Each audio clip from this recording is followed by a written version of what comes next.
Hello, everybody. You're listening to the Big Chill Podcast. This is episode 723, Playoff Permutations and Tanking Teams.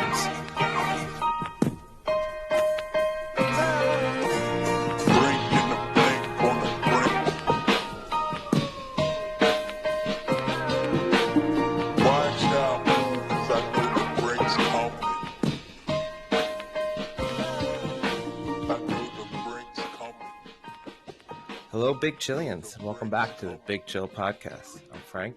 Joined with Eddie. Eddie, happy Christmas. How's it going? Yeah, I'm fine. Thanks. I had a good Christmas period. How was your Christmas?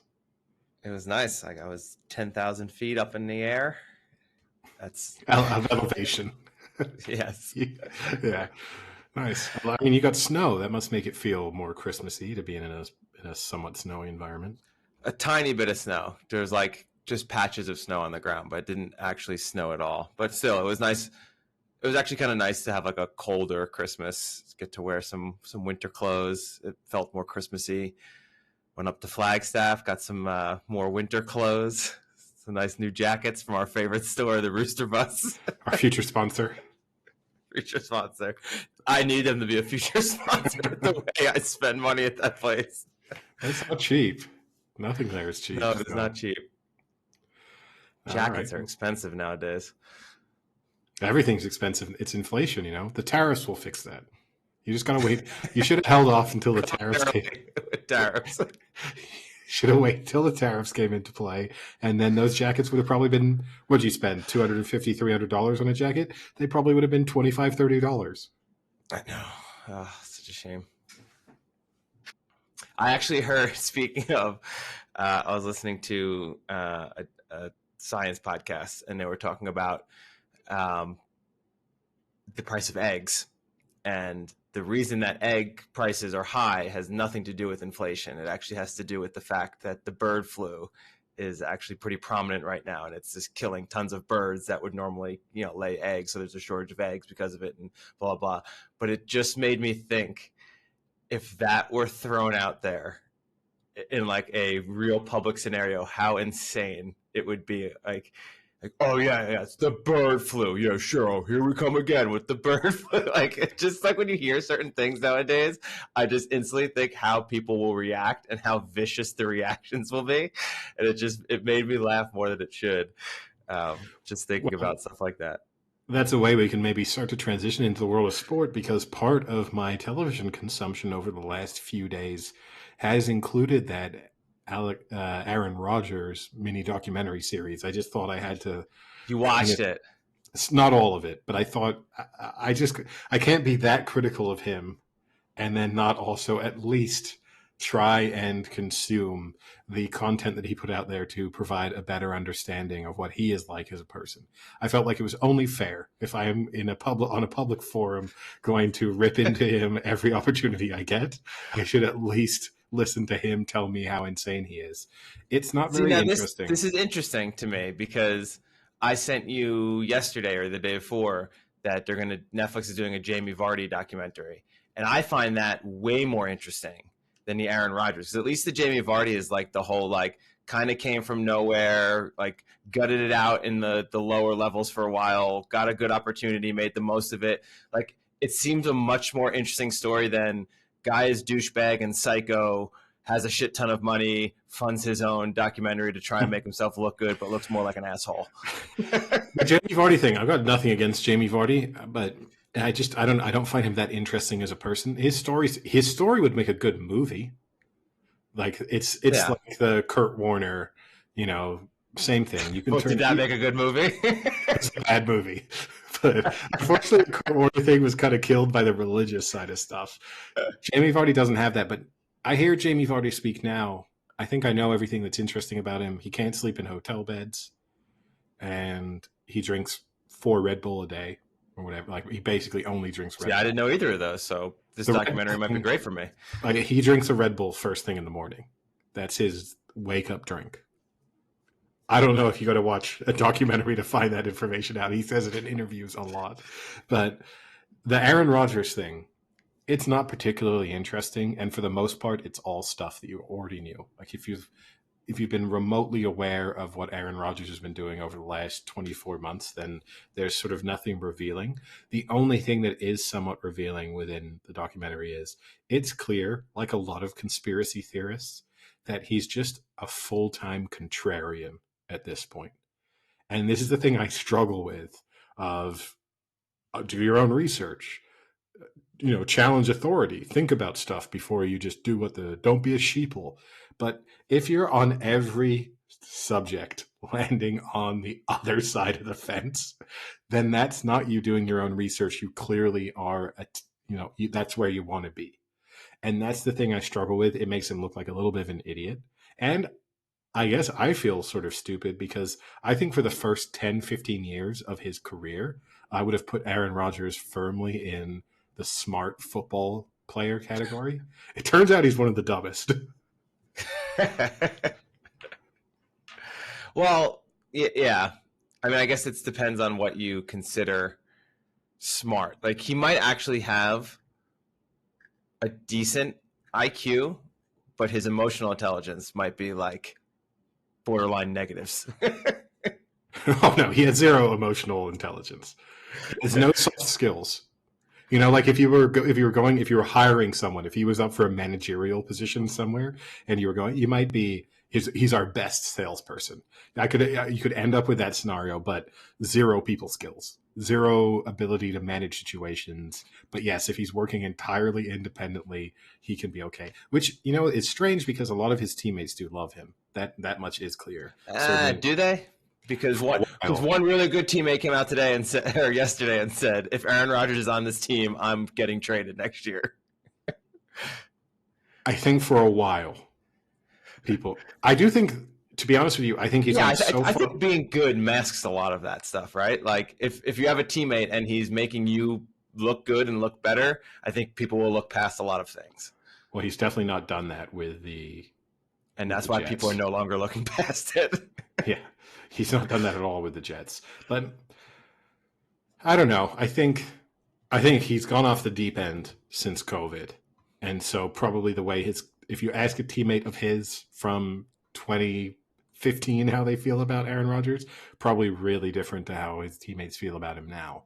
But yeah, I mean. And I think maybe you just wrap that up with, I think, one of the greatest send-offs Aaron Rodgers has had in a while. Him getting demolished by the Bills, 40-14 was the final score. He left the game with 0 points. I think probably at the start of the fourth quarter. He basically benched himself. His stat line was 12 for 18, 112 yards, 2 interceptions, 4 sacks, and quite possibly one of his worst QBR in his entire career, 1.2 QBR. That is a 0 to 100 scale for those not familiar with QBR. That is about as bad as the NFL has seen this entire year. Couple that with the fact that Tyrod Taylor came in. Again, it's garbage time. Bills had their second defense out there. Tyrod Taylor put up a 95 QBR with 2 touchdown passes in 1 quarter. Yeah, probably. Yeah, he did effectively bench himself. If you listen to his press conference post-game where he said, as it went to 40-0, don't you think eventually we should put Tyrod in there? And they did. And things got slightly better. But I don't know where you go from there if you're either the Packers or if you're if you're the Jets. I think if you're the Jets, you just have to desperately hope that Aaron Rodgers retires. Like, I think it's the only thing that could potentially somewhat salvage the situation that they now find themselves in. Because it's clear as long as he's there, he's such a cap hit that it doesn't leave them a ton of flexibility in terms of being able to rebuild whilst he's there. And on top of that, he's not going to get any better. I mean, there's no reason to expect. It's not like a 26-year-old recovering from an Achilles injury where you say, oh, year 1, we can just kind of throw that out. Year 2, he'll really get back up to speed. He's going to be 41 years old. What about a mid-30s non-athletic female? 2 years. I'd rather have that right now than Aaron Rodgers. Let me put it that way. You're lucky she doesn't listen because she would be very unhappy with the non-athletic tag that you've put in there. Sorry, she's not in the NFL. Whoa, is it totally binary? Athletic, non-athletic. Are you a professional athlete? No. Yes, Athletic. non-professional athletic. How about that? Okay. But no, yeah, that's going to be a challenge. So the Jets look screwed. And so actually, I have a quick segue. Speaking of that, a little sidebar here. So uh, I had asked how the recovery's going, and apparently another heel insert has been taken out in the recovery process of recovering from an Achilles. And I had said, save the heel inserts for me. So when I come, I can put them in my shoe and I can be over 6 foot. But heel inserts to push you over 6 foot, to be fair. But the funny part about that is, around that same time, I had called my family, part of my family who was all celebrating Christmas together at one of the houses. I called them and kind of got passed around the party on the phone and was talking to everyone. And my second youngest cousin, who she's about to graduate from Syracuse, so she's like 22. She's like, "Oh, I heard you're going to Minnesota now." And I said, "Yeah." And she said, "Oh, I want my roommate, one of my really good friends. She's from Minneapolis, like a mile from campus." And I said, "Oh, does she like it?" And she goes, this was her only response. She goes, "She said it's great and that everyone there is really tall." You're screwed. And I said, so there's a niche for the short king. Oh, you're going to be the short king of Minnesota. That's not a bad. Short king of Minneapolis. But that, like, completely unprompted. Has no idea that we constantly joke about how I'm 5'11 and a half and I'm short. 5'10", but yeah. 5'11 and a half. But she was right on cue. It was quite funny. But yeah, no, and that was one of the few notable events of a mostly uneventful weekend of NFL games. There was a few highlights. Every favorite one except for one, which managed to be costly for me, as somehow the New York Giants decided that this was the week they wanted to win their only home game of the year. And in decades. And when they thought, do you know what? We don't need a top 2 pick. We'll drop to the 3, which is 4. Super costly. Aren't they 3 right now? Well, they're projected to be in the 4th pick now because of how strength of schedules will work out. I just looked earlier today and it said that they'll probably get to 4th, which is a catastrophic drop off for them. I know there's been a lot of people saying, "Oh, well, the Patriots have the 1st pick and the Patriots are not going to pick a quarterback." But yeah, but now that they're not 2, clearly the 1st quarterback is going to be taken before the Giants have a pick. And on top of that, even if the strategy was just to trade down, you've significantly lost, because at least one of the teams above them is going to be willing to trade down. The Patriots are definitely going to be willing to trade down because they don't want a quarterback. So, the Patriots are going to happily go from 1 to 7, 8, 9 if someone's really willing to push the boat out for them. So the Giants really screwed themselves. And to a certain extent, I remember a couple of weeks ago when we were speaking, saying to you, it's the thing that worries me about plugging and playing endless little backup quarterbacks in. Sooner or later, someone's going to play well. And Drew Lock had maybe the best game of his career. I actually don't think he played that well. Drew Lock. No, he didn't. I mean, 2 of his touchdown passes were Malik Neighbors just flying through people. And just also somehow the Colts forgetting how to play defense on crucial 3rd downs. I mean, repeatedly had the Giants in very bad 3rd down situations that resulted in either touchdowns or huge plays. Yeah. It was just and still should have won that game. That's what's the craziest part about it is at every point, even when they were down by multiple scores, it was like, oh, there we go. Oh, they'll win. Like it was amazing. There were certain points in that game where like the Giants would score and you'd be like, oh shit, the Colts are out of it. And then literally, because I didn't watch the game, I watched it on Red Zone. 2 plays later, it'd be like, Colts in the red zone on the 10-yard line. You're like, wait, what? Like, it was every time they would respond, but then not fully finish or like kind of fuck up. It was, I don't know what the Giants are doing. And it makes me so mad what you had said before, as what people are saying of like, well, does it really matter if it's like 1 versus 3? They can probably still get a quarterback. Like, yes, it matters. Because at the end of the day, if you're 1, you get to choose who you want. And you're not relying on other teams to make a decision for you. But I think more importantly, what I had said I would have done, and I don't know if this is what the Giants would have done, and who knows, I would have loved to have that first pick and trade it down to a team like the Raiders, let them overspend to get Sanders and bring Dion into into Las Vegas like they want to, and then get so much for next year. Because even if they bring Shedeur Sanders in, the Raiders, they're not going to be a good team. You might get, because you're going to get their first round next year, you're going to get a top 5 next year out of that. So you would have traded down, gotten a top 5 pick still, gotten a top 5 for next year, and maybe still gotten the number 1 pick for next year from yourself, and would have gotten a much better quarterback, I think, than Sanders or Cam Ward. I think they're okay, but next year's class is going to be phenomenal. Like, there's so much you could have done had you had the 1 pick. Even if that's not what you wanted done, you think Sanders is the man. Like, you have that option of knowing who you want to take. Like, this is catastrophic for the Giants. This is going to make them another top 5 shitty team for the next 3 years. The real doomsday scenario here, if you're a Giants fan, is that they now may trade up to get one of those 2 quarterbacks. And then if you really took a pessimistic view of what the Giants organization is like, they'll trade up. They'll take the wrong one of the 2 out of Sanders or Ward.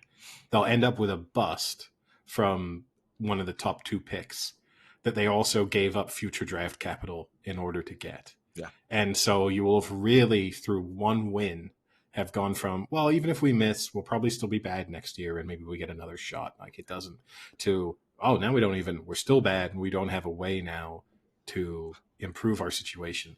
That's the doomsday scenario. Or I'll give you a doomsday number 2 scenario. They do what they did 5 years ago and overpick on a quarterback like Daniel Jones, who they don't need to take at 4 and could have taken like round 2, and they just take a shitty QB and completely waste the pick and then are fucked for another 5 years. Either one of those is what's going to happen, probably. Yeah, no, it's a team that every time things start to look up, the Titans read the script. The Titans. Yeah, Titans slotted into 3 now, top 3 pick. Titans went into that game playing another bad team and just thought, no, you know what? We can get blown out here. We know exactly what to do. This is, and I don't know. I get it. I understand. People will say NFL teams never lose on purpose, and that obviously those players are all playing for future contracts and future endorsement deals. And, if you're Drew Lock, then obviously his stock will have moved up slightly as a result of what he did yesterday. So that made a lot of sense. He's probably not that far away from being out of the league, and a performance like yesterday probably ensures that he can hang around as a backup quarterback for a pretty long time, because he'll be able to point to that one performance and be like, well, if you need me late in the season, I can come in and throw for 300 yards and win you a game. But I don't know. But do you think that's where like an owner steps in? Like, do you think Mara should have went to Dabble and said, hey, start Tommy Cutlets? Maybe if you knew that was going to absolutely guarantee you a loss, or you find, whether it's Neighbors or whoever it is within that team. Sit Neighbors. We don't want to get them hurt. Yeah. Shut them down. We don't want to get them hurt. Start Tommy Cutlets and just run the ball 50 times. Yeah. And if there's any contractual bonuses that these players are chasing or something, give it to them. You pay it out, or you double it. Or you find, you know what? Fumble bonus this week. But I mean, seriously, like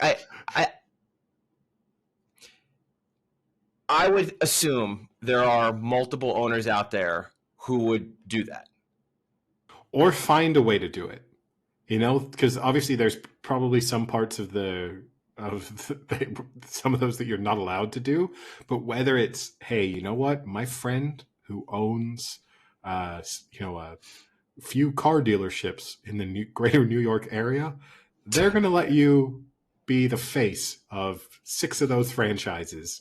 And, you're going to get a couple free Mercedes for next year, even though you're just our center. And normally that's not a big position. But, you know, like maybe the odd bad snap at a crucial situation, we won't. And I do think, too, encouraging those players, hey, does your, you know, neighbors or whoever else, does your knee feel a little bad this week? Don't you think it's best we just rest you for next season? We don't want to risk you in the final 2 weeks. Do you think conversations like that could have been had with players where they don't worry about, well, I need a new contract? You know, there's a few players there where you could have found a way to not have them be involved. Yeah, it's a catastrophic fuck up by the Giants, who just they can't even lose right. It's insane. No, and they were the only ones who managed to screw that up. Every other underdog lost over the course of the 4 days of NFL football. In the end, at least, I know you and I were speaking about it yesterday. It did guarantee that there are a few things up for grabs going into Week 18. There's a few compelling games there. The biggest of which is the Vikings-Lions, which is now Sunday Night Football to finish the regular season off with winner takes all in that particular matchup in terms of, you know, Vikings-Packers. No, Lions-Packers. Vikings-Lions. Vikings-Lions. The interesting thing for that one is, speaking of benching players, this now means the Lions have absolutely nothing to play for tonight. Don't tell me. I know. I've got a lot on the line for this Monday night game. I've got 3 bets that are all really nice, that all have the Lions to win. You just hedge it. Now the Lions have absolutely nothing to play for in this game against the Niners. But there's one thing I know about the Lions. Dan Campbell is a fucking psycho, and there's no way he's shutting this team down against the Niners. He is, but isn't this, if you're Dan Campbell and you've had a lot of bad press for being too much of a hardo and too much of a psycho, isn't this the easy win of it? Because it's kind of the psycho move.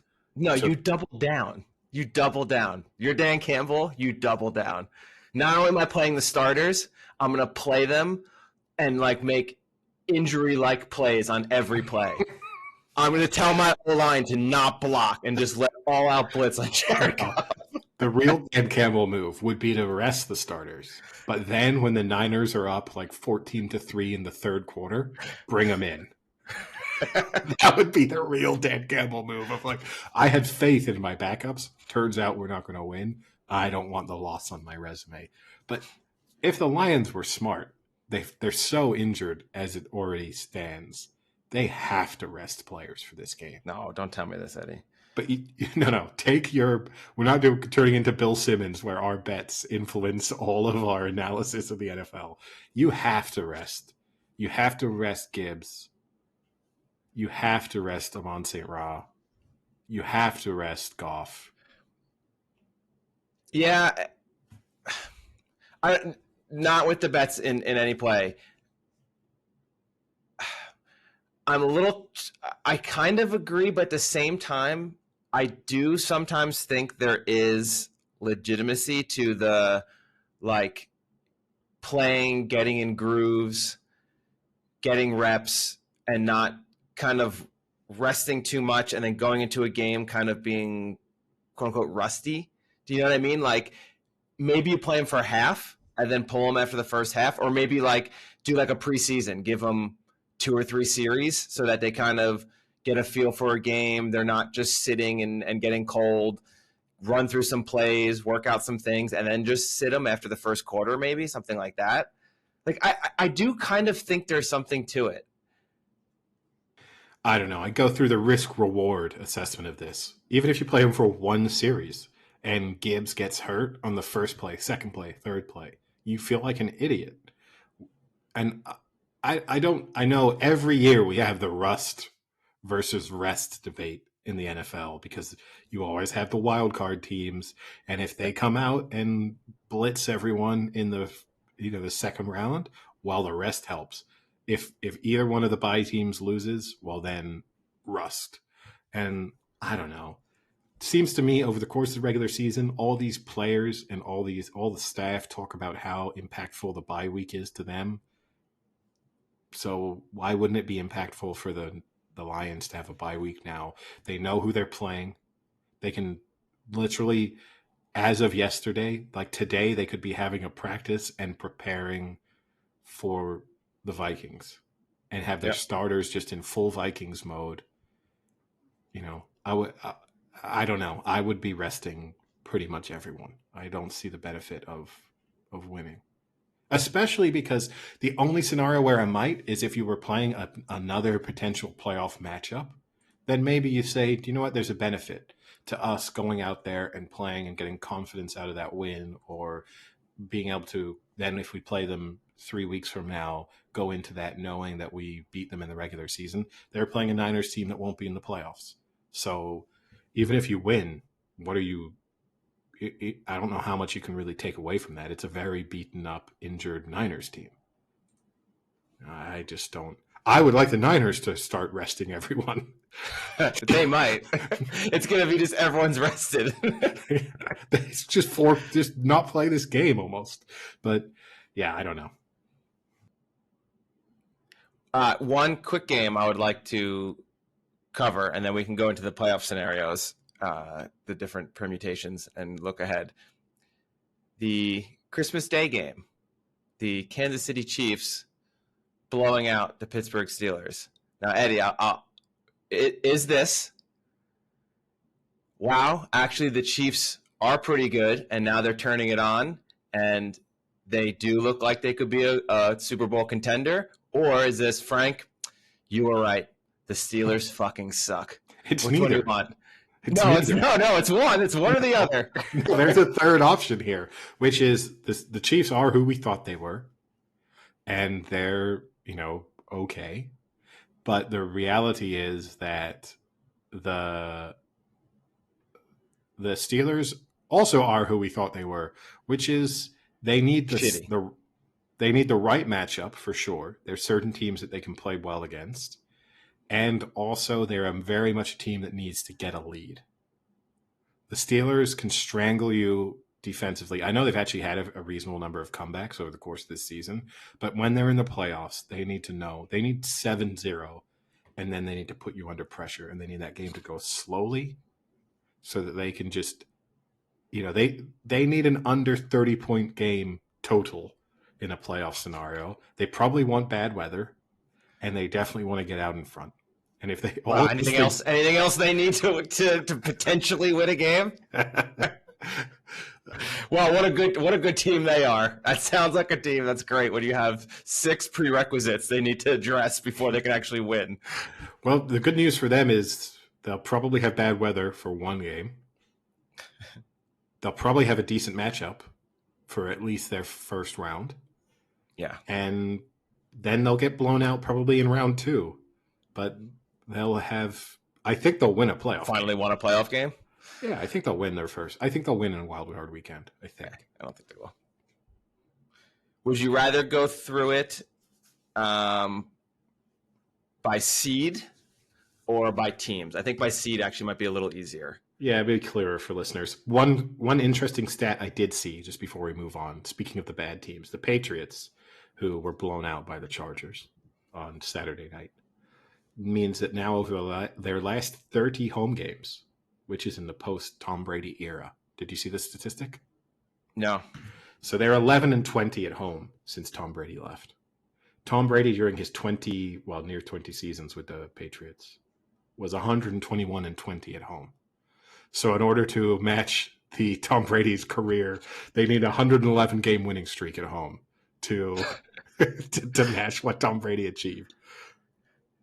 That's crazy. So actually, let's do a few other NFL roundup stuff before we do the Week 18 scenarios. So 2 big numbers, obviously, is the 2,000 yards rushing of Saquon Barkley. He can break Dickerson's record with a little over 100 yards if he plays in Week 18 against the Giants. I don't think he'll play. It seems like he's not a person who cares so much about that. But at the end of the day, I think there's a difference between like having a 200-yard rushing. Like there's been games this year where he could go for the most rushing yards he's had in his career in a game, and he's told Sirianni, like, no, he's cool, put Gainwell in. But there's a difference between getting like your own personal best in a game and being the NFL career or NFL single season rushing record, I think that's different.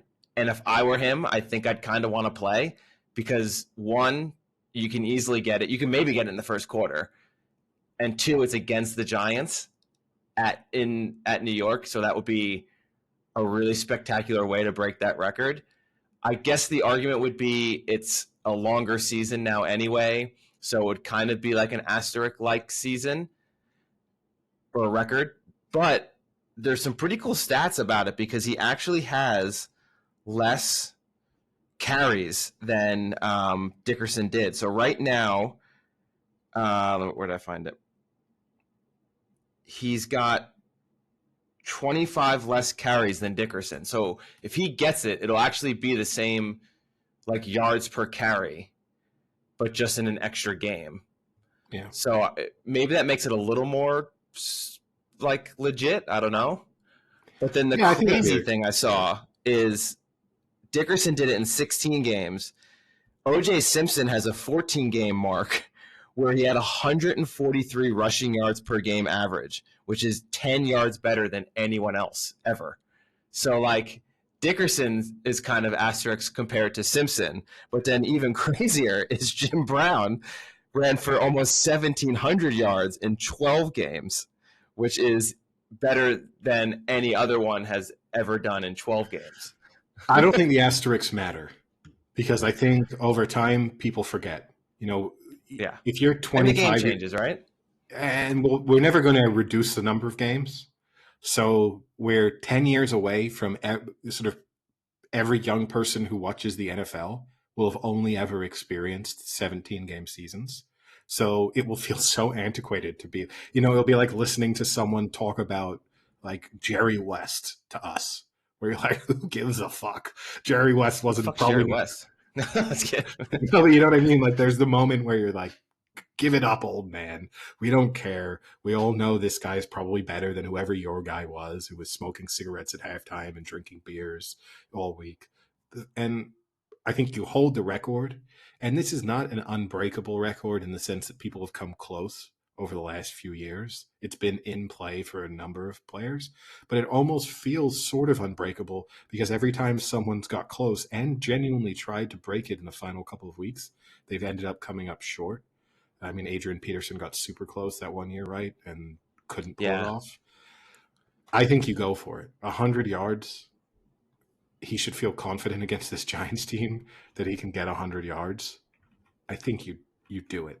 And you're right. I mean, if they go heavy on Saquon Barkley, he could certainly break it by halftime if they make that a priority. So, I think you will regret not breaking the record. I also have to say, Saquon Barkley is a fantastic running back. I don't think he's on course for a Hall of Fame career at the moment, unless he either breaks this record or wins a Super Bowl. But yeah, I mean, he's still young. He's 27, so he has 3 he's only years played left. for what? Yeah, but he's only played for 3 full seasons. Yeah, but he's injury plagued. So, I mean, we've just seen, right? I mean, you and I have discussed this on the podcast. This is so eerily similar to the Christian McCaffrey scenario of a player who was blighted by injuries, goes to a new team that's a competitor, kind of is a difference maker for them, gets a huge amount of the limelight as a result. And we just saw with Christian McCaffrey, you can have that one good year of everything stays healthy and the stars align for you, and then you're back to being hit by injuries and it's gone.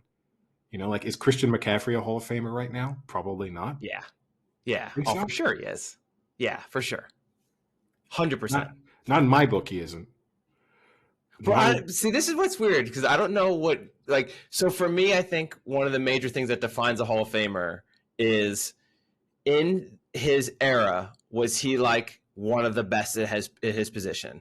And I think for the last 10 years now, when you say running back, instantly it's Christian McCaffrey. So I think, like he's been the best at his position, or he's been the number one in his position for almost a decade. that to me is what defines basically a Hall of Famer. Like, was he the best? And that's like the case I always have, even though I am pro Eli going to the Hall of Fame because he has the 2 Super Bowls and he was great in those Super Bowls. Eli was never the best at his position when he played. He was never even probably the top 3 in the conversation. Maybe one year, but other than that, most years he was like maybe a top 5, top 10 QB in the league. So is he really a Hall of Famer? Whereas like McCaffrey, he is, I think, because he's the best. And I think Barkley is borderline. Maybe. I mean, McCaffrey's like a 4-time All-Pro, at least. Okay, so I've got a list here from the NFL not from the NFL, but of the best 25 running backs of the 2010s. So let's just go through that list because there's a lot of these guys are retired and are already Hall of Fame eligible. Let's go through and you can tell me, are they Hall of Famers, to just see, because each one of them will have at one point in time been considered the best running back in the league, in the top 10 at least. So Adrian Peterson. Yes. Frank Gore, already in the Hall of Fame, isn't he? Frank Gore. But Frank Gore, I think, gets in because of the longevity. I think something needs to be said for someone who like plays at a high level for 15 years or 20 years, whatever the hell it was. So he was 37, 38? That's insane. Yeah, so he was never an All-Pro. And no, he never led the league in rushing. No, he doesn't make it off of my thing. He doesn't make it being like he was never the best at his position, but something has to be said about a running back playing for over 15 years. That's crazy. LaShawn McCoy.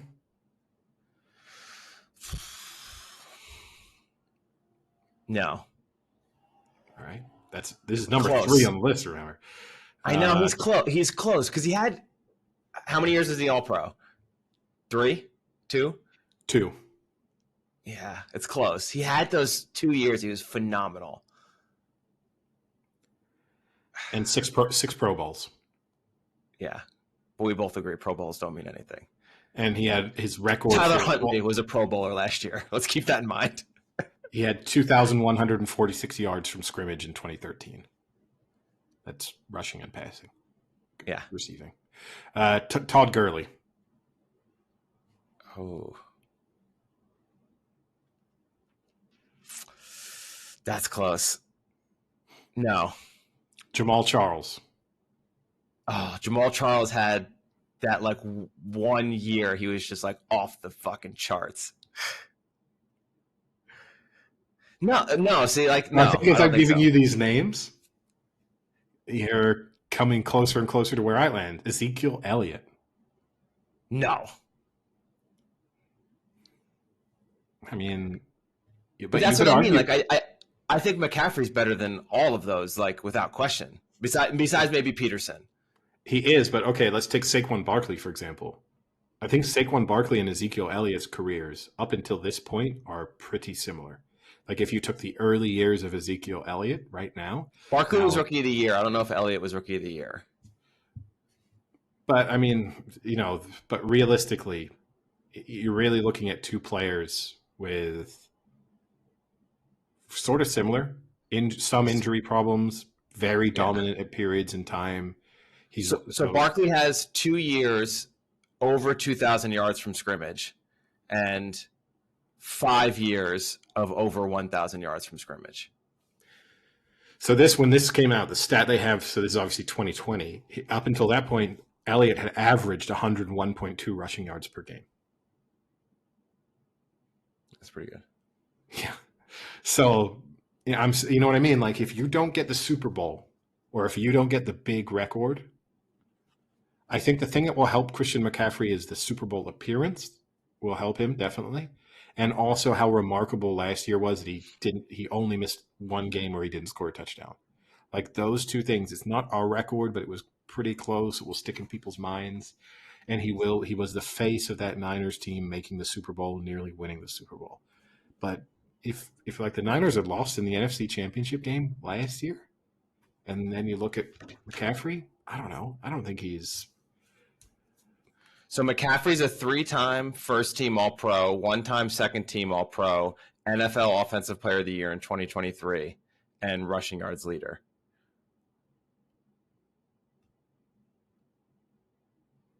Don't get me wrong. I mean, Christian McCaffrey still has some ways to go in his career, and that could include winning a Super Bowl, or at least could include some good playoff performances, and that will also add to his resume.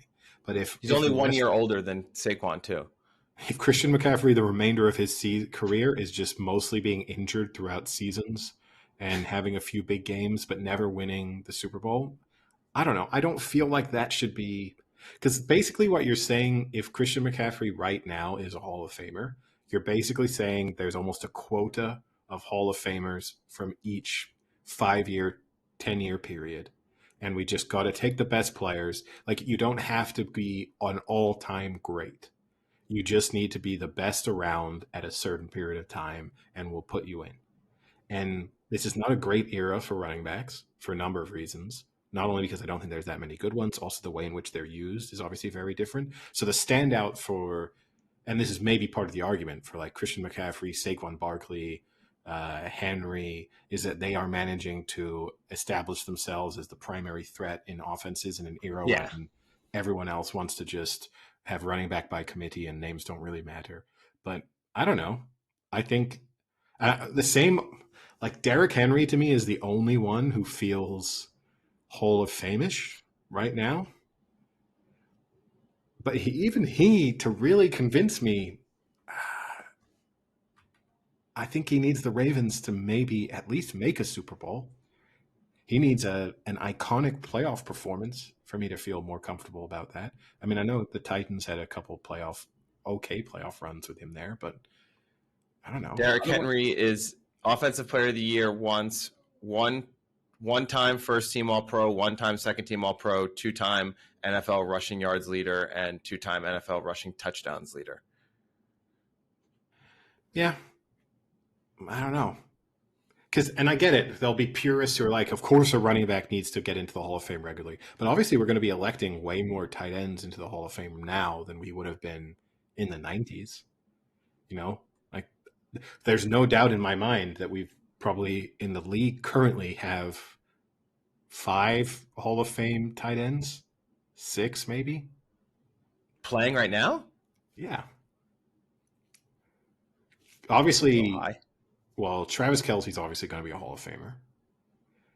I do think that, let's go through the list. Kyle Pitts. Well, I do think Bowers will probably end up being a Hall of Famer. It's this is what I don't get. How can you say Saquon right now is not a Hall of Famer after he had a phenomenal rookie year, was Rookie of the Year, and like crushed it? But then Bowers, who has a great rookie year, is an automatic Hall of Famer. Not automatic. I'm not saying automatic. And won't even win Rookie of the Year. No, but probably could and should. Okay. So we're in agreement. Kelce's first Jesus ballot. Christ. Yeah. George Kittle. Whew. Close. Very close. Because he's going to end up 3rd on the list of receiving yards as a tight end, something like that. Yeah. Very close. I would say yes. Zach Ertz.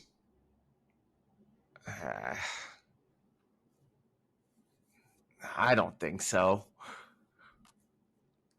Zach Ertz is a little, that's tough. He could have a second Super Bowl this year. Then he is, for sure. Mark Andrews, if the Ravens win the Super Bowl? I would put Andrews in over Ertz, and I have no idea if the stats would back me up.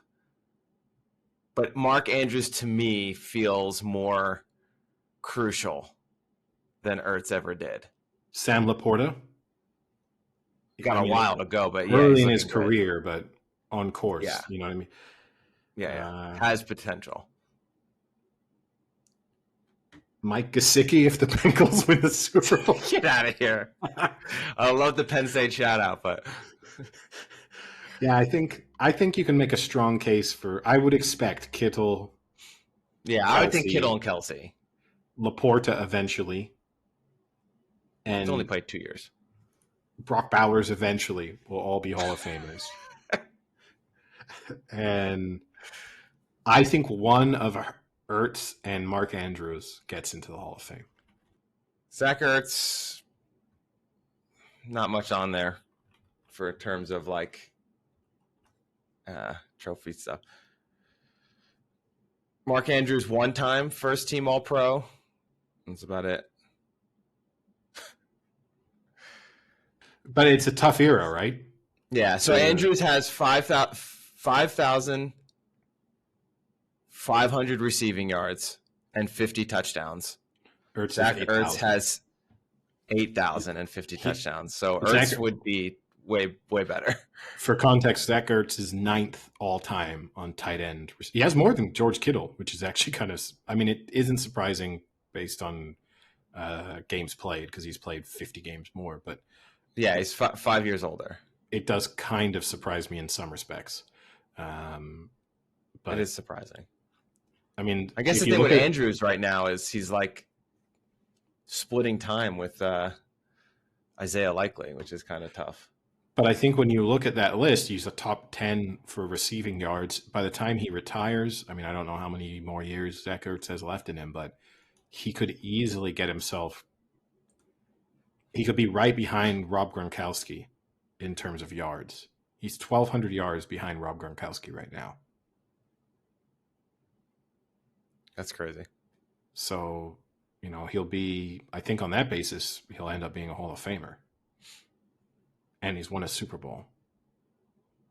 So I think he'll probably end up getting in. But anyway, that's probably enough of a who's a Hall of Famer or not. But so that's the rushing. The other one I want to bring up is it was a really good draft class for receivers.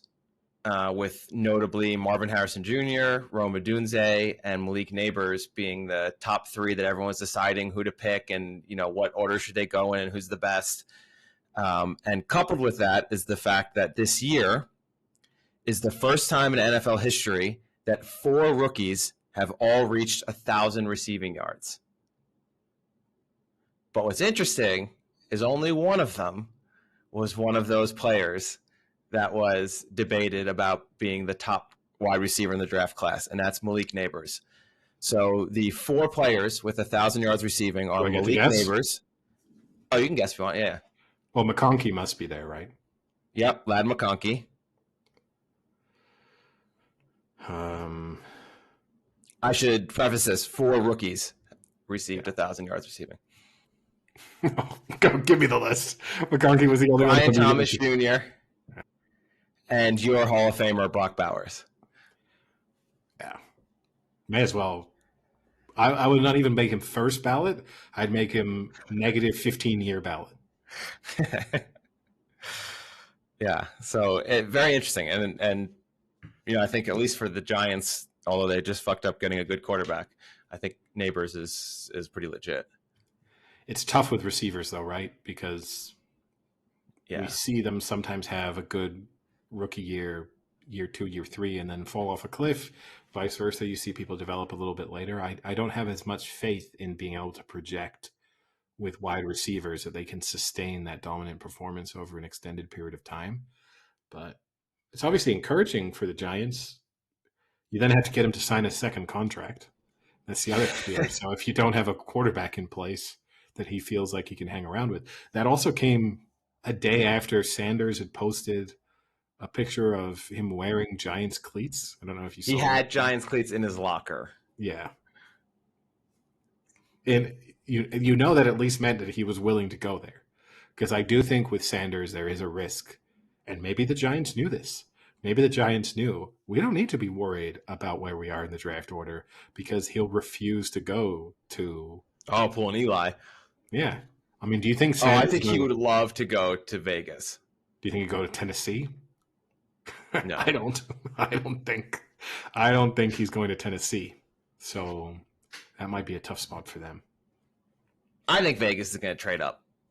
Because I think this is like the most Vegas thing Vegas can do is to get Shedeur Sanders and have Dion either somewhat affiliated with the team or literally be the head coach. Like, Yeah. Now, the other interesting point, speaking of the Colorado situation, that they looked Travis like Hunt, shit in the bowl game. they did get blown out by BYU. And Sanders did not look that great. He did not. Neither did Travis And Hunter, for that matter. yeah, it's so deceiving because he had 100 yards and a touchdown, but it was 4 receptions, and 2 of those receptions were like 50 yards or 60 yards. Like, did not play that great. Did you see Travis Hunter having his debate with Ocho Cinco? No. So they had, because Ocho Cinco, I think, does some kind of, he's one of the evaluators for Madden ratings, it seems. Yeah. He loves FIFA, he loves video games. So they had him on some type of show where they asked Travis Hunter, what do you think your rookie rating should be on Madden? And he said he would be disappointed if he's anything other than an 85, or lower than an 85, which I get it. You need to say it, but that's an outrageously high rating for a rookie. What were like the rookies this year? Like Harrison The Jr. standard, a big wide receivers are typically always mid-high 70s. Quarterbacks, if you're a really good, first, second, third pick, you're probably 80 to 83. So, but position player, like wide receivers, tight ends, you tend to find them being low to mid 70s. So Ocho Cinco said he thought he would give him a 76 right now, to which Travis Hunter thought was ridiculous. And then Ocho Cinco challenged him. That he said if Ocho Cinco could run 10 routes against him right now, he thought he could have that Travis Hunter would not lock him down on a single route. Really? Yeah. Ocho Cinco said 10 receptions. I like just 2 massive egos going head to head, making just completely unsubstantiated claims on either end. Yeah. Ocho Cinco has done a phenomenal job of kind of rewriting history on his career. Yeah. He was a good receiver, but he has now like worked his way up to people thinking he was like one of the best receivers of his generation of all time. And I was around during that time, and he had like 1 or 2 great years and then was just above average. Like, it is amazing how well he's done to really prop himself as being like the receiver of that generation. The thing he's done best, well, there's 3 things, maybe. 1, he's super approachable in a lot of ways. Like you can challenge him to FIFA and he'll play random people at FIFA. And he does those weird things where people like speak to him on the street and then he goes to their house and plays FIFA with them there and then, stuff like that, which he just seems like an okay person. Someone who enjoys being famous and just likes a lot of the benefits of being famous, but is sort of willing to give back to a certain extent. He's super frugal and speaks very openly about that. He has a weird McDonald's diet thing. He has those little quirks that help keep him relevant in a lot of ways. And definitely the frugal thing in the modern, where he openly says, I wear fake chains, fake watches. I lived in the practice facility for the first year he was with the Bengals. He didn't get an apartment or a house. He slept there and showered there and just didn't want to waste any money. That, I think, has helped him. And then the big thing is that Bill Belichick loved him. And he's done such a great job of telling the stories about how Bill Belichick would routinely pregame talk about how Ocho Cinco was the only player they ever double teamed and who they specifically planned for Ocho Cinco. And there's all those pregame videos of Ocho Cinco and Bill Belichick speaking and Bill Belichick complimenting him. Yeah. He has parlayed that into inflating his talent as a receiver tremendously. Even though he then went to the Patriots, they barely used him, including in a Super Bowl where they just ignored him completely because he was now admittedly later in his career, but still the Belichick fondness obviously wore off once he was actually in the building. But I think those are the things. He's been smart about how he's made the most of those. But there's lots of athletes like that manage to kind of were never better than after they retired, and Ocho Cinco is definitely in that category. Yeah. So, real quick, the last thing I want to cover, we've been covering a little college football and stuff too. There was some controversy about Cam Ward, who's the quarterback for the Miami Hurricanes, who's going to be one of the 3 top quarterbacks selected. He played in the first half in his Pop-Tarts Bowl game against Iowa State, but then decided to sit out the second half. And in the first half, he passed for 190 yards and had 3 touchdowns and set the Division I record for career touchdown passes. So I have 2 comments or rebuttals, I guess, against what has been said. So the first one was there was a lot of stuff circulating on social media that it basically said, like, Cam Ward set the Division I record and then benched himself. Like, no, that's not what happened. He didn't, like, throw the final touchdown and then just say, like, hey, guys, I'm out. You know, they went to halftime, and at halftime he was like, basically probably with his coach, like, hey, I think I'm good. I don't want to play anymore. Let the second string guy get some reps in a bowl game. It'll be fun, I'm sure. At the end of the day, this game really doesn't matter. So let's transition to the next wave. Very different than being like throwing a touchdown and then just like walking off the field, like the way that social media has presented it. More importantly, our friend and your foe said on his podcast, they were talking about it, and his, like, almost, I'm paraphrasing, but basically what he said was, I can't believe Cam Ward sat himself halfway through a bowl game. Drake May would never have done that. He is such a fucking moron, Bill Simmons, because not only did Drake May do that, he sat out the whole fucking bowl game and refused to play in the bowl game at all. So, and that was after he lost 3 of his last 5 games for UNC because he was never even that great at UNC, then sat himself out of a bowl game. The history that Bill Simmons is writing for Drake May is phenomenal already. And I don't ever like to root for someone to fail, but I would love to see Drake May be a shitty quarterback in years 2, 3, and 4. Because Bill Simmons thinks he's like the next Tom Brady because he plays good for 1 quarter. Every podcast he has to say something about Drake May.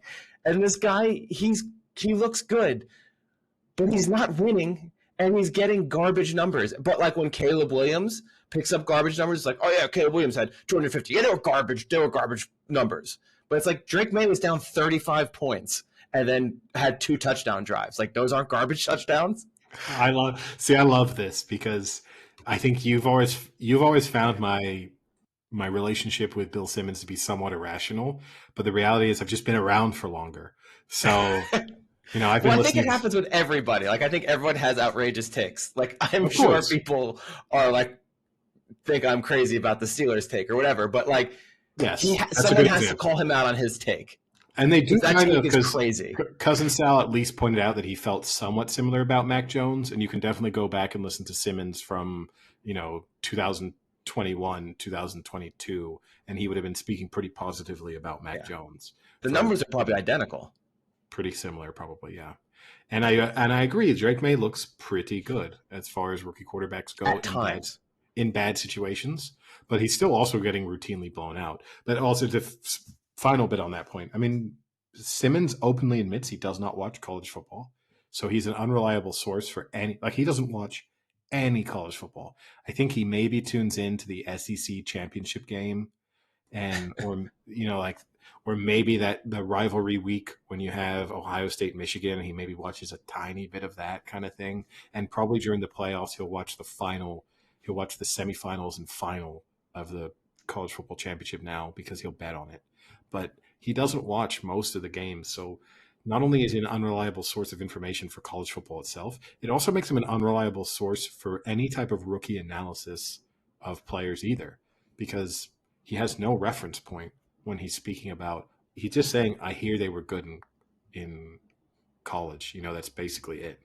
And now he has even more reason to like Drake May because he's openly admitted that Belichick going to North Carolina means that he's now a de facto North Carolina football fan, which means that now Drake May's alma mater also plays a part in his fandom. And as a result of that, he's going to be even more on board with Drake May because it's sort of his universe is colliding. Yeah, it's a shame because actually I like Drake May and I think he's a pretty good player, but I wouldn't hate to see him fail. What I love though is the vast majority of our listeners probably don't listen to Bill Simmons, but the frequency or even really know who he is, and yet he's mentioned with some degree of frequency on our podcast. But anyway, there we go. NFL playoff matchups as they stand. Hit me with them. All right, so here we go. So let's start with the NFC. So the number 1 seed will be determined by the final game of the regular season, and that's the Vikings and the Lions. And so whoever wins that game is the number 1 seed. Whoever loses that game then drops to the number 5 seed. So quite a big difference from 1 to 5. The number 2 seed is locked in. That's the Eagles. So Eagles have nothing to play for. They're locked in, which, again, will Barkley play against the Giants to break the record will be determined, I guess, later this week. Now it gets a little weird because now you have the 3 seed, and that is right now the Rams are in the driver's seat. So if the Rams win against the Seahawks, they are locked in as the number 3 seed, which is crazy to think about. The LA Rams being the number 3 seed in the NFC. Even crazier is the fact that if they lose and the Bucs win, then the Bucs are the number 3 seed in the NFC. Also crazy. And if the Rams and the Bucs lose, the Rams would still hold on to the 3 seed. And obviously some of that has to do with the fact that it has to be a division winner has to be the 3 and the 4 seed, which is not determined by record.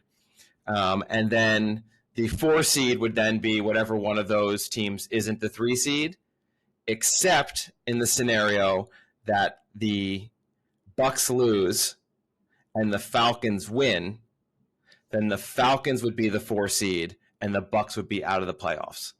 So there is a potential that the Bucs could be the 3 seed, the 4 seed, or completely out. So the Falcons still have an outside chance of winning, even though they blew it last night, if they beat the Panthers, which should happen, and the Bucs lose. But the Bucs are playing the Saints, so I don't think the Bucs will lose to the Saints. Yeah, for context, the Bucs are 14.5-point favorites against the Saints. Crazy. There's a few big next week. It's tough from a gambling perspective because you obviously got a bunch of teams who will be resting players.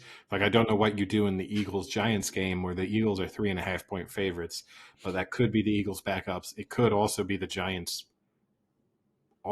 Also their backups. But no, also at this point, let's just blow a top 5 pick. Let's blow a top 10 pick. The worst, the Giants could end up with the 9th pick in the draft.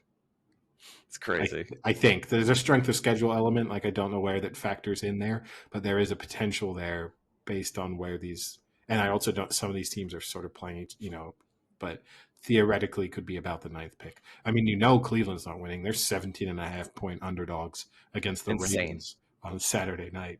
That's a nice way to start. Biggest spread of the year, I think. That's a nice way to start the NFL weekend. Yeah. We'll get the AFC in a second. So then 5 seed we already discussed. That's either the loser of the Lions, Vikings, and then the 6th seed will be determined either between the Commanders and the Packers. So basically the wild cards are locked up. It's just the seeding. So if the Commanders are in the driver's seat, if they win, they're the 6th seed. Packers will be the 7th seed. If the Packers lose, the Commanders are also the 6th seed. And if they both tie, the Commanders will also be the 6th seed. And the Commanders are playing the Dallas Cowboys, and the Packers are playing the Bears. And I don't know who you'd want to be, because if you are the 2 seed, if you are the 7th seed, you'll play the Eagles, and if you're the 6th seed, you'll play either the Rams or the Bucs. So I think you definitely want to be the 6th seed there. That is a game to play for.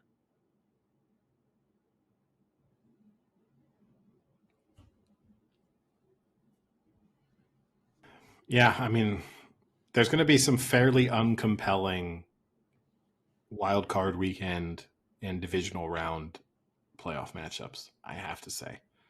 I think it's Well, I mean, I think the Packers need to win for a chance to move up, because I'd much rather play the Rams than the Eagles. The Commanders likewise have a reason to win. The Rams likewise have a reason to win, and then the Vikings, Lions, and Tampa. So all those teams want to win. The problem is the only game where both teams want to win is the Vikings, Lions. Yeah.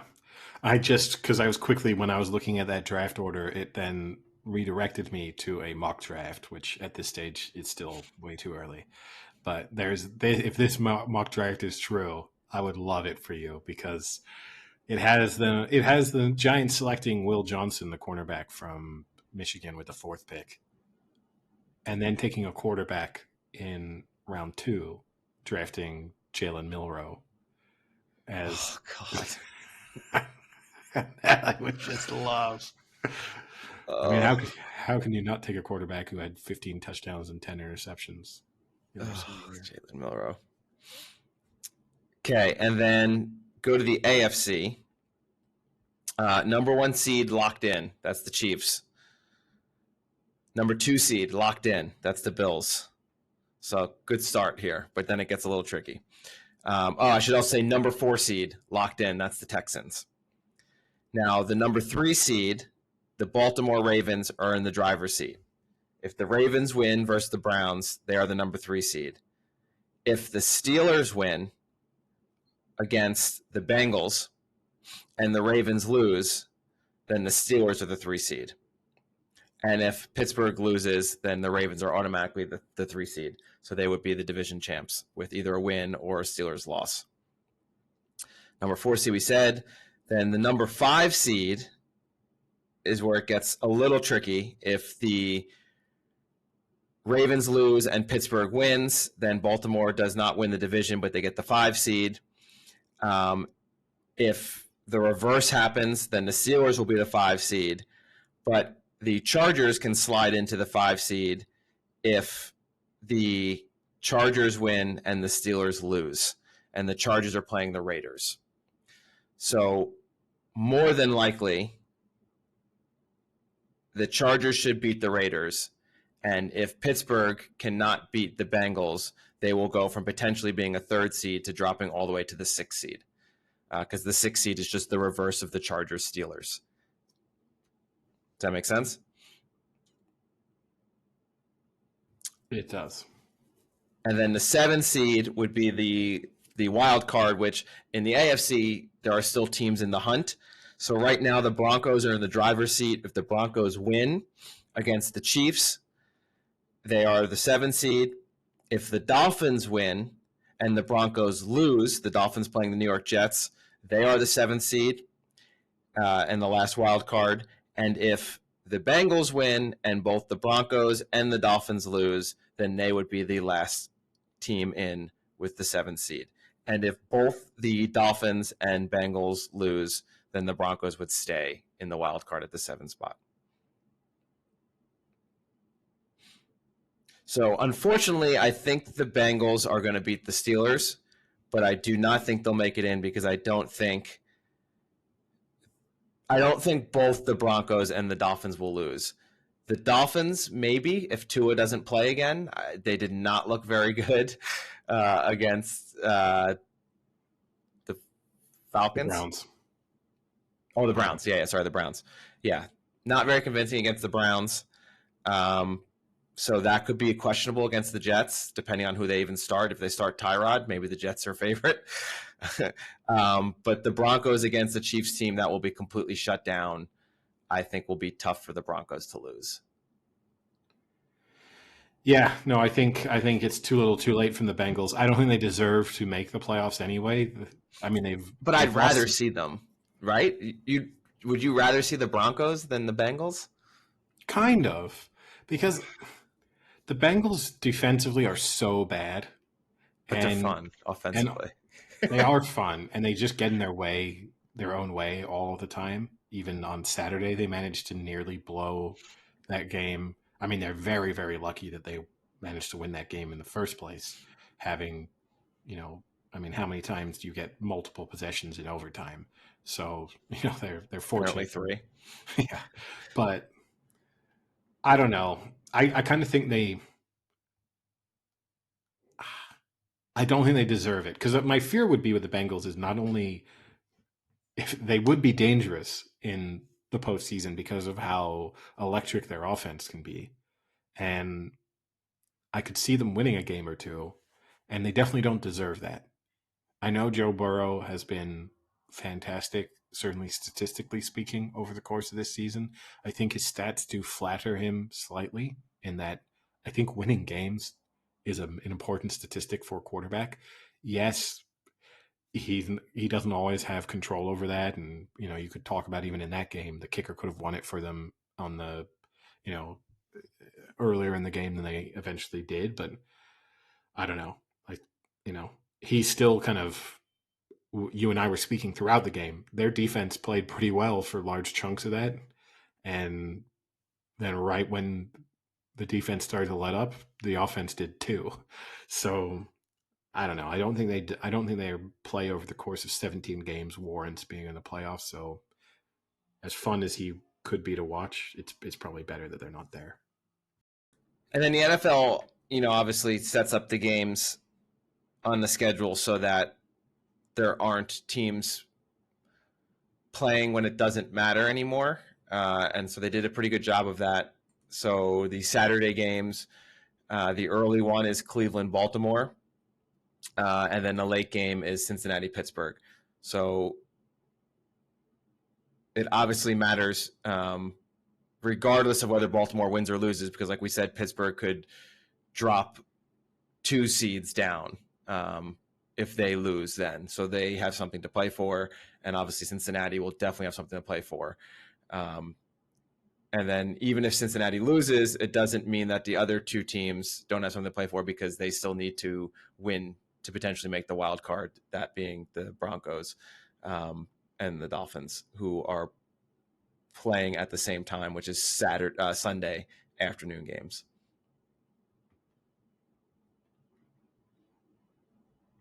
And then basically the early games, the only ones that really matter are Atlanta playing Carolina in the early game, and then Tampa playing New Orleans in the early game. So they'll be playing at the same time. Yeah, well, something to at least a few games to look forward to. And, maybe some interesting, overall, a little bit of a damp squib. So I had so watching the overtime game, the Commanders game, I was trying to think what game it was. They basically went down and scored that touchdown to win the game, but only had about 2 minutes left on the clock. And it got me to thinking, what happens? Because each team possesses the ball at least once. If a field goal is kicked, if it's a touchdown, then the game's over for the regular season. But what happens if a team goes the entire way, runs out the clock, and kicks a field goal as time expires? Then what happens? Well, I would presume they would win in the regular season. It's a sudden death play that the other team would get the ball with I think like no time. But if they do, because each team has to possess the ball if the opening score is a field goal or a safety. But if there's no score, it just ends in a tie. If there's no score, it ends in a tie. But if the team runs it down and kicks a field goal with no time left, then the other team still gets a chance with the ball from the ensuing kickoff. Like they would get. They get a drive, basically. They get one play. No. I think they get a whole drive. Oh, so for example, I will have to verify this before the next podcast. But like, say for example, then the Broncos, who would have been secured their playoff spot with a tie, if they had been on the 1 yard line with 1 second left, they would have been better off not kicking. Well, would it have to have been their first drive, No, though? sure, but Right? if it had been their first drive, they'd just gone on a 10-minute drive. They would have been better off just letting time expire and taking the tie. No, because the other team still gets a chance to get the ball. Each team has to get a chance to get the ball unless the first team gets a touchdown. That's the rule. So if they just ran out the clock and like knelt on it on fourth down, then the other team it goes like sudden death play. Okay, we need to check this because you're saying if you had 1st and 10 from the other, if you just went on a really slow, methodical drive and you had 1st and 10, you'd had the ball. It was 1st and 10 from the opponent's 20-yard line, and you just go, you know what, the tie is fine. They would say, no, no, no. Now it's a turnover on downs, and they basically get the ball now. Yeah, I'm pretty sure. All right, we need to check this. It sounds dumb enough to be an NFL rule. The number one rule, like first rule, like rule 1, is each team gets one possession unless the opening team scores a touchdown. So every other rule is based off of that rule because that's rule 1. I'm going to have to do a deep dive into this. It doesn't really say in the rules. I agree because I went to look, but the number one rule it says is each team must possess or have the opportunity to possess the ball. The exception is if a team gets the ball first, scores a touchdown on the opening possession. Yes. So that would indicate that no matter what happens, the second team has to get the ball. It has the opportunity to possess the ball is you had 10 minutes to get the ball. I don't think so. Because it also says there will be no more than one 10-minute period of overtime play. Yeah. So but then there's also this, what does this rule mean? Sudden death play, where the game ends on any score, safety, field goal, or touchdown, continues until a winner is determined.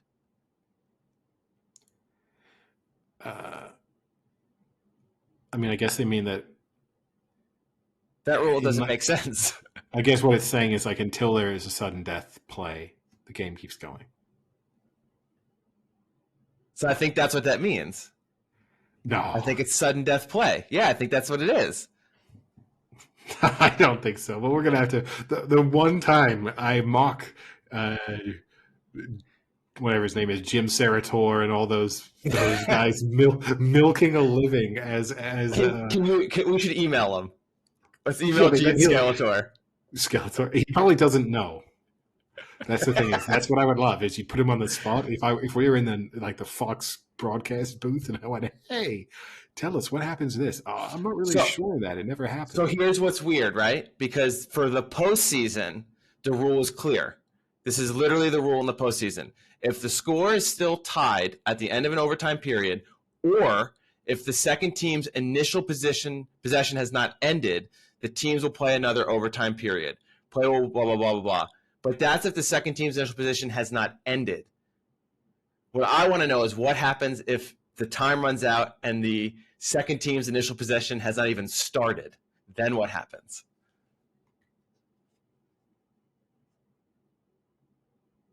And regular season, not postseason. Postseason obviously makes sense. The teams would just keep playing because it's postseason.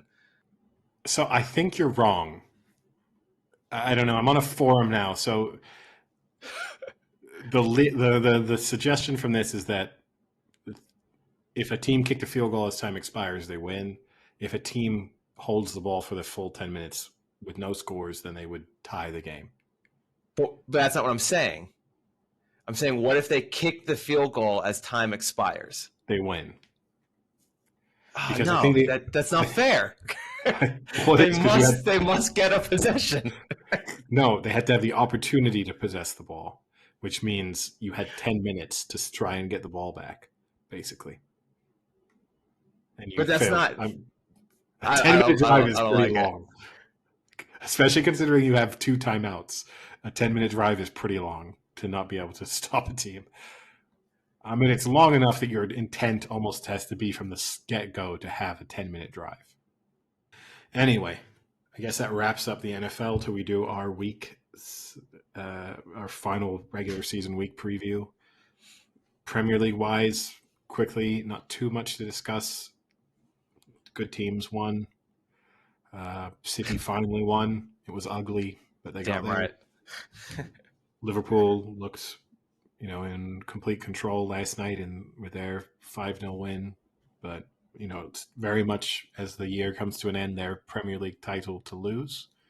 I still think it is losable, but they, for the time being, look pretty composed. And they seem to be becoming more confident and more dominant into a certain degree as time goes on. They're going forward look more threatening now than they did a couple of months ago. So that's interesting. I will still say I will continue to think that Chelsea have a very good chance. I think Chelsea will win the league, although the last couple of weeks have not gone so well for Chelsea. Thanks, Chelsea, for that terrible fucking performance you put in. What a Christmas present that was. Yeah. It wasn't ideal, but I still think they got a very good chance. Anything else? No, I think that's actually. I'll give you one non-sports. You can choose one, and then we'll save the one for later. Would you rather a question about holiday travel or about Guinness? Let's do holiday travel, seeing as we're right in the holiday period. It's more okay.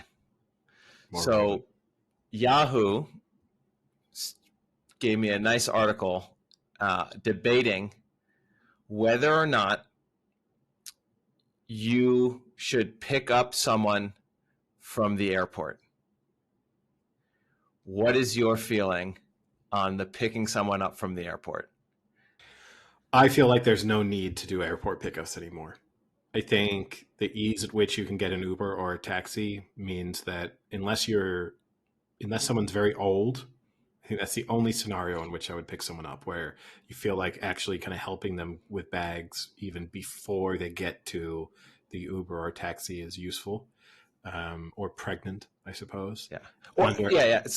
So I agree in that sense. Or if they're like moving and they have like 6 bags and they need help. If you're just visiting or like coming home because this was prefaced by like kids coming home from college for Christmas holidays where they're going to have literally maybe a bag.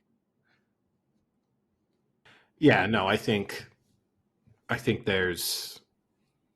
don't know why. If you're a parent, why wouldn't you just send your kids the $60 they need to pay for an Uber? Like that would be my way I would go about it. Because then you don't love them, Eddie. You don't even care enough to pick them up at the airport. I can't imagine meeting someone at the airport nowadays. It's just... What do you think's worse?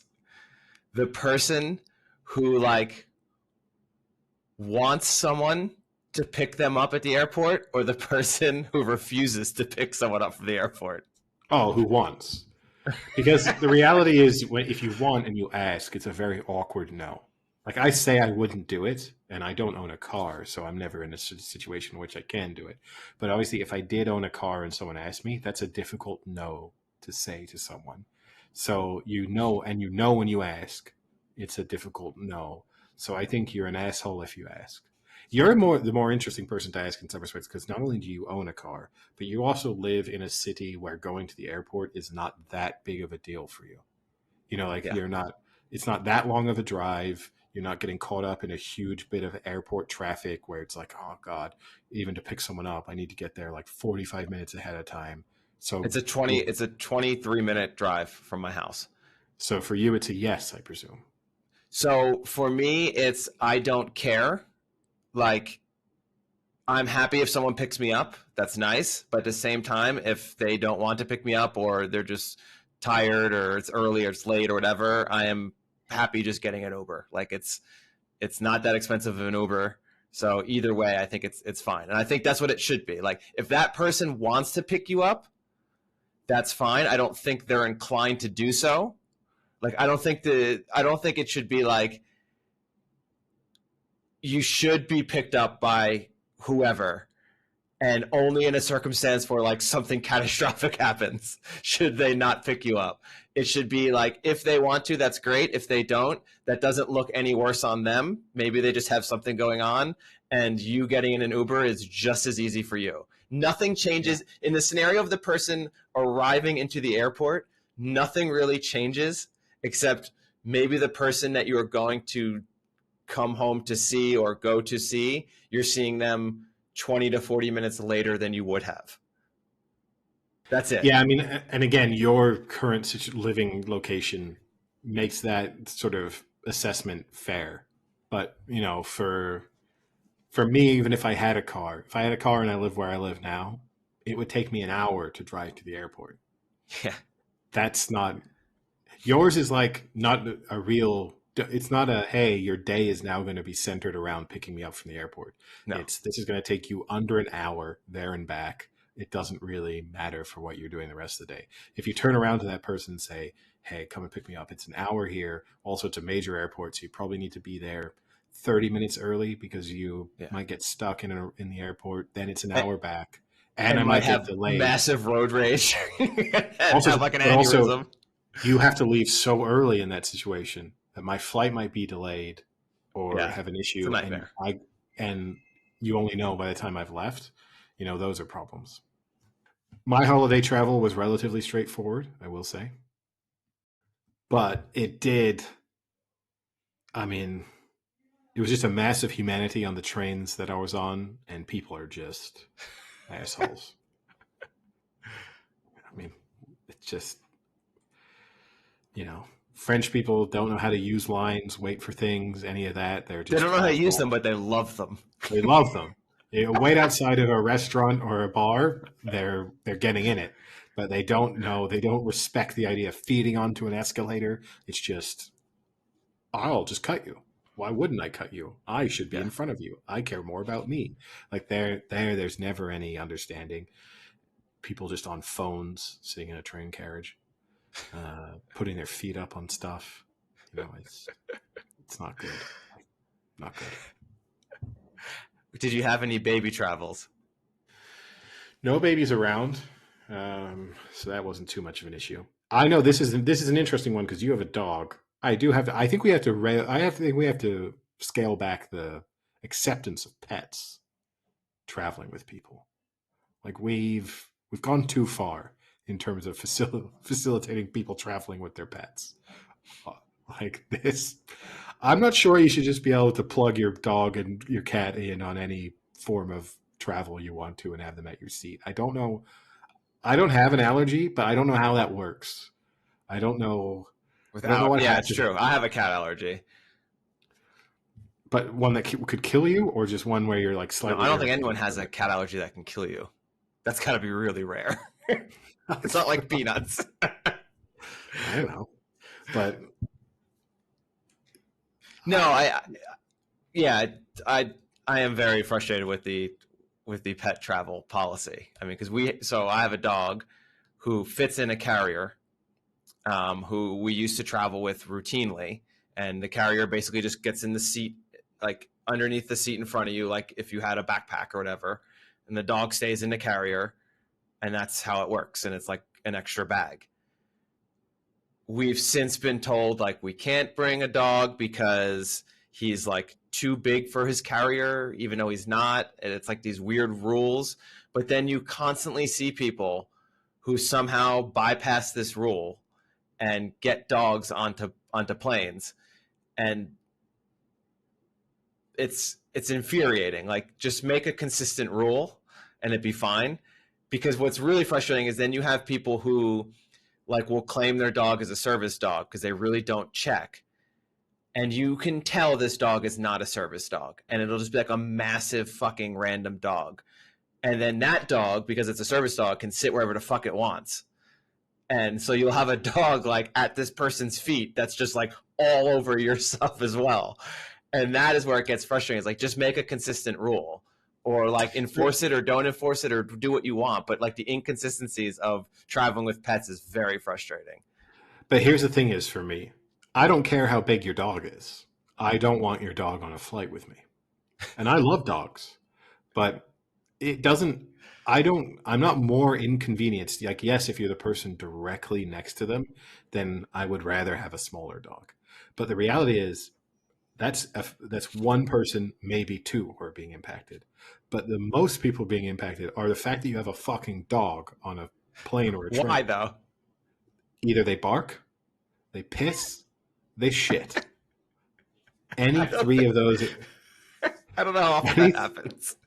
You don't think so? You get on a 7-hour flight. You don't think your dog's pissing? No. Your dog doesn't. He's going to go 7 hours without peeing. Yeah.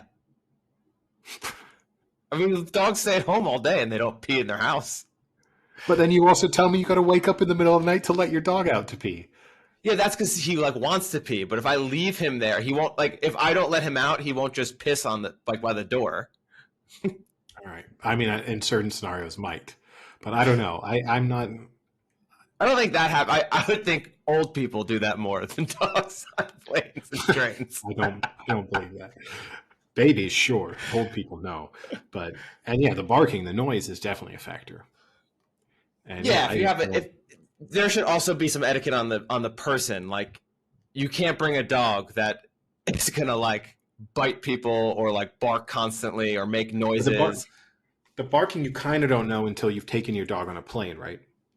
Because you could have a dog where you're like, well, normally my dog doesn't bark too much, but then I suddenly make it experience something it's never even imagined in its life. Like, I'm not blaming the dog for barking during, what must be for it just an insane experience. Like, I'm against this take because I know how difficult it is to find someone to watch your dog, and it'd be much easier if I could just bring my dog places. But I think there has to be limits. Or consistent rules. Oh, I'm all for consistent rules with all things, but yeah, it's not but yeah, anyway. Anything else? No, I think that's about it. All right. Well, with that, I guess we'll call it a day. Talk to you later. Sounds great. See you. Cheerio.